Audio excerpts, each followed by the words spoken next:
y nos llenan de relatos contra la oligarquía vacuna. Y desde el grupo de reflexión rural, nosotros, a través de los últimos años, hemos analizado y hemos probado, sobre todo a lo largo de la crisis del campo, que la vieja oligarquía no existe más. La sociedad rural le ofreció una afiliación de honor a Gustavo Grobopatel, y Gustavo Grobopatel se las rechazó.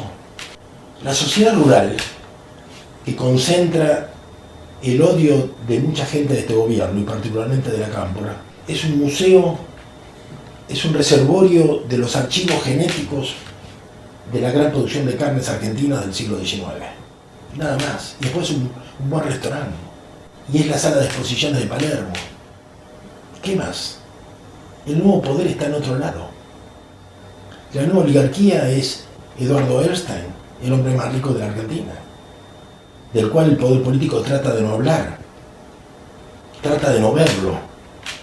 Sin embargo, en la crisis del campo, cuando Néstor Kirchner tuvo que montar el búnker, su búnker político en el puerto de Buenos Aires, lo hizo en un departamento que le prestó Eduardo Erstein. O sea, luchaba contra los sojeros desde las oficinas del sojero mayor. La empresa de Eduardo Erstein tiene 1 millón de hectáreas. 1 millón de hectáreas. Los que cortaban las rutas eran pequeños rentistas, algunos de los cuales no tenían más de 40, 50, 200 hectáreas. Por supuesto, el hilo se corta por lo más delgado, y estos eran los que salieron a la ruta. Pero los grandes se quedaron con los beneficios del cambio de retenciones, que les dejaron, se calcula que $2.000 millones, que nunca recuperó la nación, porque ellos cobraban por adelantado las retenciones a los productores. Una paradoja que ni siquiera la Federación Agraria denuncia, que las retenciones, que son derechos de exportación, no los paga Cargill, ni lo paga Dreyfus, los paga el productor, porque el acopiador o el exportador le descuenta la retención del precio de la soja, y el Estado lo permite, y las asociaciones agrarias no dicen nada. O sea que el derecho de exportación lo paga el productor. Increíble. Además de que una buena parte de las exportaciones argentinas, sobre todo de los grandes propietarios de tierras, que tienen tierras en la Argentina y también en el sur de Brasil y en el Uruguay, no salen por puertos argentinos.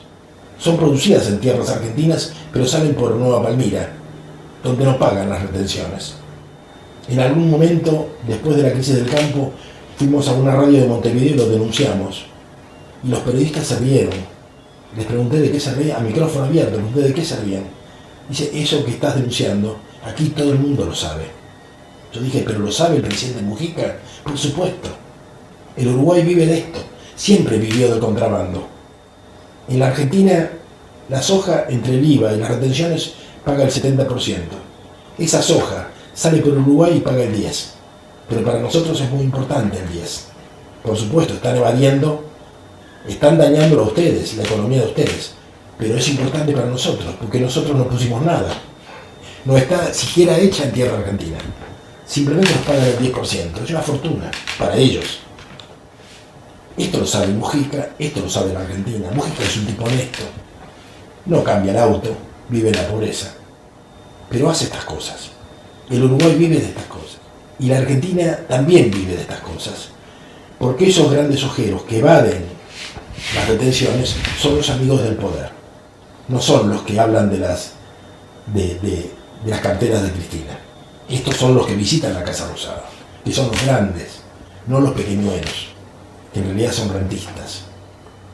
Y a propósito de esto voy llegando a un tema que me preocupaba, que era el despoblamiento del campo argentino y la reconfiguración del paisaje social, ecológico y productivo de la Argentina. O sea, hay una tienda que en los últimos tiempos ha multiplicado sus comercios, la tienda del Cardón, que vende ropa de gaucho obsoleta, pero de lujo. Ropa criolla, pero para gente que quiere hacer de gaucho. Entonces el Cardón es como la actividad folclórica de Grobopatel, que tiene un conjunto folclórico que toca Atahualpa Yupanqui. O es como la Ralde, que canta bellísimo, pero vive en Avellaneda o en Alsina. Entonces canta para un campo que no existe más. Grobopatel canta folclore para una Argentina muerta que él liquidó. Y el Cardón vende ropa para un país ficticio, de rentistas que fueron chacareros, que hoy son rentistas porque le han alquilado un pool de siembra a su campo, que se pasan el día, o las botas de carpincho, en el bar del pueblo haciendo pinta, porque no tienen nada que hacer. Mientras su mujer se trata de mejorar la imagen con el gimnasta del pueblo, con el Instituto de Belleza y todo esto que se han multiplicado en los pueblos, porque son nuevos ricos que no saben cómo gastar su dinero.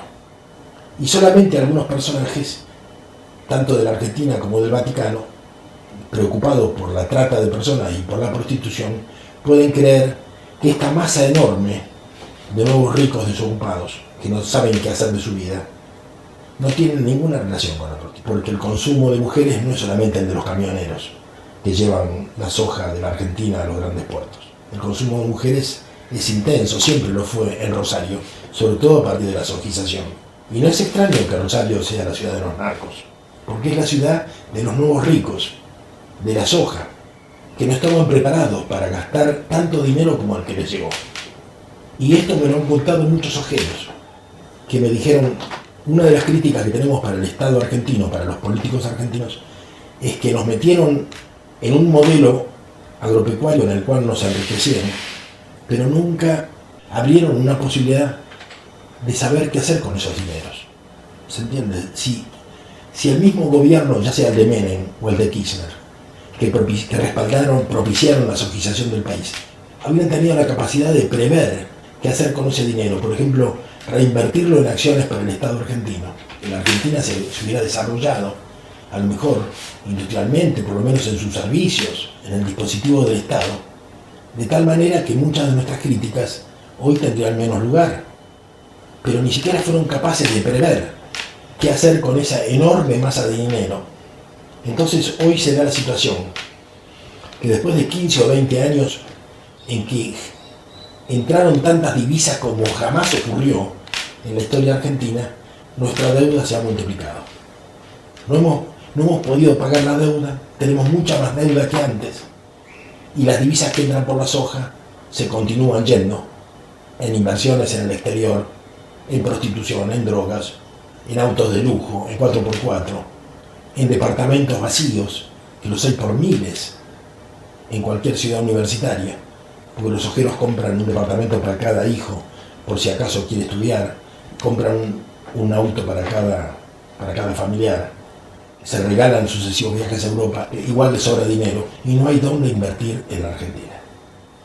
Y esta es la insuperable incapacidad de la dirigencia argentina. Ni siquiera ha sido capaz de administrar su propio modelo colonial. Lo ha convertido en una gran payasada que nos tiene al borde de una catástrofe social. Las consecuencias son un campo despoblado, porque no hay trabajo, la soja no da trabajo. Creo que la soja compite con las plantaciones de eucalipto en la poca cantidad de gente que requiere. De manera que la gente se ha ido. Se ha ido de los pueblos, primero de los pueblos a las ciudades, porque no tienen trabajo. Y en las ciudades vive del asistencialismo. El campo quedó vacío.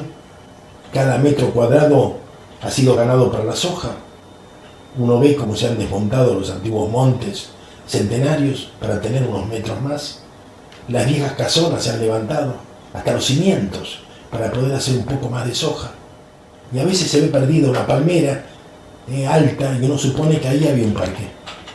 Ahí hubo alguna vez una familia. Yo recorrí las tierras donde nació Larralde. Eran tierras donde había colectivos. Tanta gente había que había líneas de colectivos. No hay nadie, ni un alma. Larralde vive en el Gran Buenos Aires y sigue cantando folclore. Y esto es lo que a mí me parece terrible. Una dirigencia artística que ha traicionado sus propias memorias. Le canta a un país que no existe más. Y canta bellísimo, pero para un país que fue y no lo dice. Y el dolor de millones de personas que fueron trasplantadas violentamente, que fueron desarraigadas, que dejaron en el cementerio más cercano a sus padres o a sus abuelos, que tuvieron que llegar a un cinturón urbano de cualquier ciudad, de Rosario, de Resistencia, Chaco, del Gran Buenos Aires, conocer a otra gente, quedar en manos de líderes como Delía, que le vendían la casilla a plazos y que si un mes se la pagaban iban y se la quemaban. Porque el poder de Delía era con gente sacada de la cárcel, de la barría, que se impuso la fuerza en el Tambo y en muchas villas. El Estado, a lo sumo, en buena medida aconsejados por los grupos de izquierda, que pedían una solución en dinero para esa gente, nunca pidieron el restablecimiento de su modelo productivo, nunca pidieron que pudieran volver a su tierra, no, pedían dinero para comer en la ciudad. Es más, cuando Monsanto y el modelo agropecuario echaba a esos millones de personas del campo, en la ciudad los grupos de izquierda reclamaban el derecho a vivir en la ciudad, totalmente complementario con las corporaciones. Entonces lo que hizo el progresismo, no, lo hizo Duhalde primero. Duhalde persiguió estas quejas y se dio cuenta que era una idea brillante. Y entonces aplicaron el asistencialismo para que esos pobres expulsados del campo no molestaran más. Y le dieron un sueldo miserable a cada uno. Y además lo sometieron al puntero de turno. Lo sometieron al puntero de turno porque tenían que hacer, esa gente tenía que marchar cuando el puntero les decía, tenían que hacer lo que el puntero dijera y tenían que votar lo que el puntero les indicaba para poder seguir cobrando ese sueldo miserable, sin trabajar. El asistencialismo, que además venía planificado por el Banco Mundial y que no salía de los dineros de la soja, sino que se aumentaba la deuda externa. Aumentaba la deuda externa. Y esto generalmente mucha gente lo ignora. Lo discutimos en algún momento con el director de la Biblioteca Nacional y se tuvo que quedar callado porque le presentamos la prueba de que eran planes del Banco Mundial. Y que no es solamente, no es un invento argentino. En Uruguay es igual, en Ecuador es igual, en Brasil es igual. En Brasil se llama Plan Bolsa Familia, asiste a 50 millones de personas. Inclusive muchos campamentos del Movimiento Sin Tierras, que uno piensa que son una base revolucionaria, no, viven del Plan Bolsa Familia. Sobre la tierra ocupada, pero viven del Plan Bolsa Familia. O sea, el asistencialismo le ha quebrado el espinazo a las luchas de los pueblos latinoamericanos. Y en buena medida la idea se la dio a la izquierda, al no entender que la gente venía del campo y que lo que había que reclamar era el retorno a la tierra. No, como no ven sino la fábrica, pensaban que la gente de las barriadas, la gente que caía en el hambre y en la miseria, eran el producto del cierre de la fábrica de Menem. Y no era así, pero no lo quisieron ver.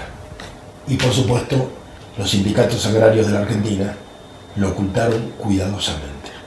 Y por algo, el jefe de la CGT es el jefe de los camioneros de la soja, no es el jefe de los metalúrgicos, ni el jefe de los telefónicos, no.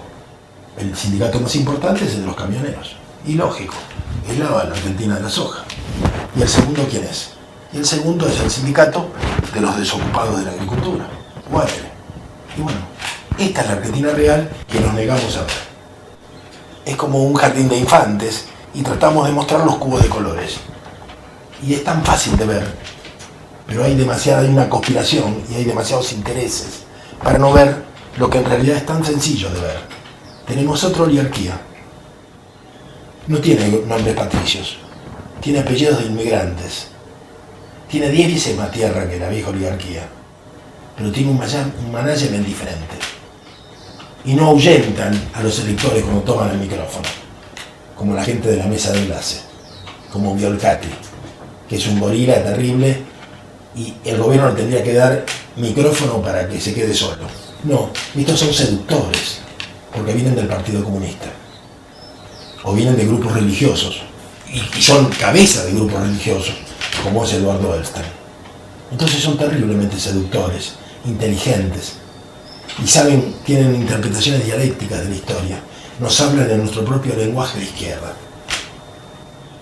Y nos cuesta ver el cambio de una oligarquía por otra, siempre fue un momento muy terrible. Nosotros que tanto hablamos de Roca, en realidad Roca vino a cambiar una oligarquía por otra, más nacional, más preocupada por construir un país que la antigua. Y claro que fue doloroso, fue terrible. Esta oligarquía es algo parecido. Hablamos de Roca y estamos construyendo otra oligarquía que se propone sacar el monumento a Roca y cambiar a Ivana el nombre. Pero en realidad se ha quedado con el país. Después del 2001 se quedó con el país. Y los excedentes de muchas de estas propiedades, y esto es público, van a sostener algunas empresas que en Israel entran en situación de pérdida o de crisis.